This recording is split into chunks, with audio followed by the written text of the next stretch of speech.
have a brand identity, things like a logo, some fonts, and some colors, but you struggle to apply them to your marketing. Or perhaps if you went to your different platforms, everything would look a bit different. Your website might be a little bit out of date. Your social media sites maybe look slightly different because some of them are an older version of a logo you used to have, or you just threw in a random color one day, or you made this really cool pattern for your brand, but you only put it in one particular place and haven't put it anywhere else. Perhaps you feel like there's just inconsistency across the board, and it just doesn't feel like all your platforms go together being part of the same brand identity. In this episode of The Design Detective, we're looking at the case of the relaxed rollout, where your branding isn't consistent or cohesive across all your marketing channels. So according to our case file, you might be seeing one or more of these mysteries. Your marketing doesn't feel cohesive. Different things were worked on at different times, and so some things have slightly old bits of branding, some things have some newer things, or you tweak something once, and so it doesn't all feel like it connects together. Secondly, you've never audited your marketing platforms. You've never taken the time to look at all the places where you show up and make sure that everything aligns with your branding properly. And thirdly, your website's looking neglected. Maybe it looks a little bit dated, maybe it's a little bit behind everything else, maybe it hasn't got the current messaging for your brand, and so it just feels a little bit dated and neglected. So if this sounds like you might be seeing some of this evidence. First of all, inconsistencies in the timing and frequency of your updates on different platforms. So maybe your website was created at one particular time, then you did some updates to your Instagram another time, and then you worked on something for your YouTube channel another time, and so it wasn't all created around the same time, and so you had different ideas about things with your brand, different things about your messaging, and so everything was done at different times and have slightly different looks to it because of that. Secondly, your branding varies a bit between different channels. So maybe you came up with some new idea for something, or you were like, I really want to change to this particular font, but you forgot to actually roll it out on every single platform. And so everything varies slightly. Thirdly, as people come across your various channels, they don't have this cohesive experience. They're struggling to connect the dots. They feel like every time they look at something of yours, maybe they go from a social media platform to one of your websites and then they buy a product, everything feels slightly different. It doesn't feel like this nice, smooth, cohesive experience to them. Next, you've got outdated content and branding elements on your website.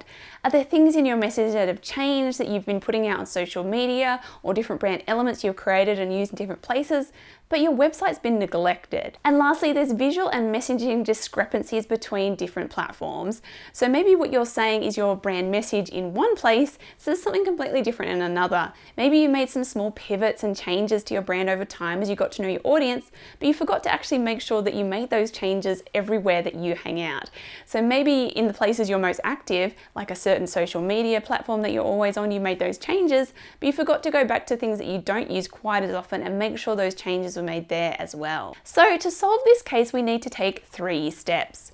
First step is going to be to audit. So we're going to take an initial audit of all your marketing channels. So this even includes print and anywhere basically where you are presenting your brand, where people are going to be coming into contact with you. Next, you're going to make sure you have brand guidelines and that they're clear and up to date, so that you've actually got something to reference to make sure as you go through all your marketing channels, you know this is what your brand needs to look like. And then lastly, review. So now that we're clear about what you've actually got out there, what it needs to look like, now we can review and notice what it is that you need to change and update. So diving in a bit deeper, first of all, the audit. So what you want to do here is go through and take screenshots of everything, so you can lay it all out and really look at the overall big picture. How are people actually seeing your brand right now? If they're hopping from different places like your website, social media channels, even thinking about different content channels, so like blogs and podcasts and things like that, your email even. And then even if they were to buy from you, maybe think about things like your invoices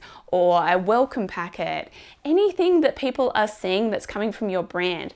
Really try and grab everything, lay it all out in a way where you can see it all in a big picture way, and then you can start to see where things might be going wrong. Are there certain areas where something looks completely different to another thing? Are you using so many different profile pictures and it's really inconsistent? Have you used a certain color palette in one area and then a different one somewhere else? You can start to, as you see that big picture, really audit it and notice where things are going wrong, so then it's easier for you to hone in and make sure you bring things together and start to fix the things up that aren't quite aligned. You might notice notice little things like maybe you're using old photos from an old photo shoot, but you've got this brand new one and you need to roll it out everywhere. Or maybe your profile picture is inconsistently used. Or maybe you suddenly discover, oh, I forgot about that particular spot. I used my old logo there. I need to update it with my new logo. So taking that time to audit and go through it all, you're going to notice even those little things. So the next step is the style guide. So we went into this in the last episode. So make sure you go back and watch the episode if you didn't, for what you need in a style guide. So this is going to basically lay out all your brand elements and how they should be used. So even what are your primary colors and secondary colors? What instances can those colors be used? Which ones can be combined? How should your fonts be used? What sizes are okay? Which one should be for the header and which one for the body? Having all those rules means you're going to be using your brand in a consistent way. You're not just thinking, oh, I've just got these elements now, how do I actually put them into something? And every time you do it in a very different way. You've got some really strict rules that make sure everything really feels like it's part of the same thing. It's really consistent and cohesive. So if you don't have those guides yet, make sure that you watch that video and take the time to work on those guides and get clear on how your branding actually should look right now. So then our final step is the review. So this is where we really need to go through each one individually and write down what we need to update. What areas are outdated or not in line with your branding right now, so that you can go through each one and fix it up so it brings it all into line with your current branding. Now keep in mind too that as your brand grows and basically as it gets older, you're going to need to constantly be doing this because you're going to make little tweaks and changes over time. You'll learn something new that you can do on a certain platform and you'll do that, or you'll come up with a cool idea and you'll only get round to doing it on a few places. So it's very easy to accidentally have these discrepancies. So it's really important to take the time every now and then to just go through and do that audit, make sure everything's aligned and fix up anything that isn't. As a small business, people understand that you will have small little inconsistencies every now and then. You're constantly evolving and changing, and as one person, it's hard to keep up with it. But if we let it lax for too long, that's when these problems are going to get bigger and bigger and it's going to look messier and messier. So it's really important to have those regular moments to review everything to make sure everything is aligned. And that way these accidental discrepancies are going to happen a lot less often. So case in summary, make sure that you audit your branding regularly, make sure that you're checking all your channels and you're not leaving anything behind. And also go back to that last case to make sure that you're keeping your brand style guides up to date and clear, so you've always got a reference for how to audit things. So that's case closed, and in the next case we're going to be looking at marketing mayhem. So taking a look at designing marketing graphics. So if you're someone that struggles with creating professional graphics for your marketing, then you're going to find our next case really helpful. Make sure you subscribe and hit that bell button so you get notified when that new video comes out. And I'll see you in the next case.